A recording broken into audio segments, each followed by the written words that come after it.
Hi, Claire here, CEO of Know Your Team, where we give you the training and tools to become the best manager possible.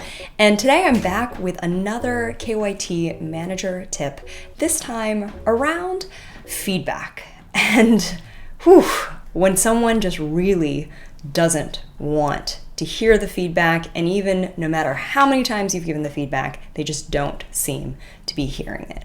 I think this is one of the most frustrating situations to find ourselves in as leaders. And even though we schedule the one-on-one meeting, even though we try to be as clear and specific as possible, the person's behavior, for whatever reason, doesn't seem to change, even if we've gotten a verbal commitment of, yes, no, I am going to do something different.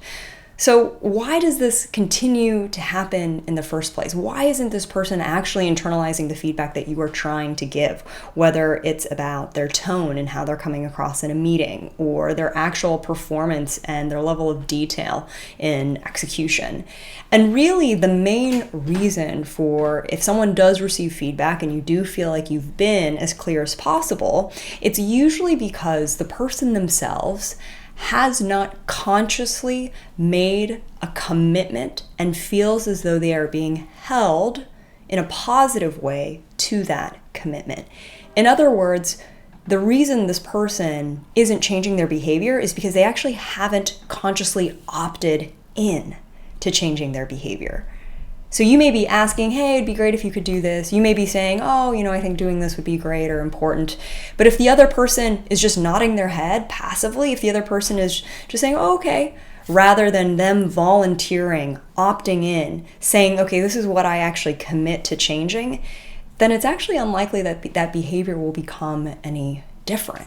And so if you're in this situation where you've tried a variety of times to communicate a piece of feedback, the quote-unquote way to get through is to simply ask the question, given everything I've shared with you, what can we commit to doing differently going forward? That single question creates the space then for that person to have to come up in their own minds, in their own language, of their own volition, how they actually want to change their behavior. And once they commit to that change, that's the real first step to then actually seeing a difference in their behavior. So keep that question in mind. What is it that we can commit to? And you'll notice I use the word we because you don't want to have it just be one-sided. There may be things that actually you as a leader need to commit to as well in order to create an environment for this person to be able to do this and to make this change.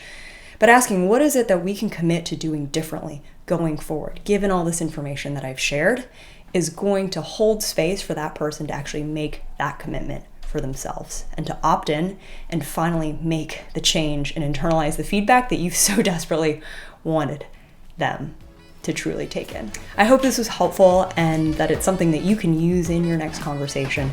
If you're looking for more tips, more information, more resources just like this, be sure to check us out at knowyourteam.com and look forward to having you join us next time.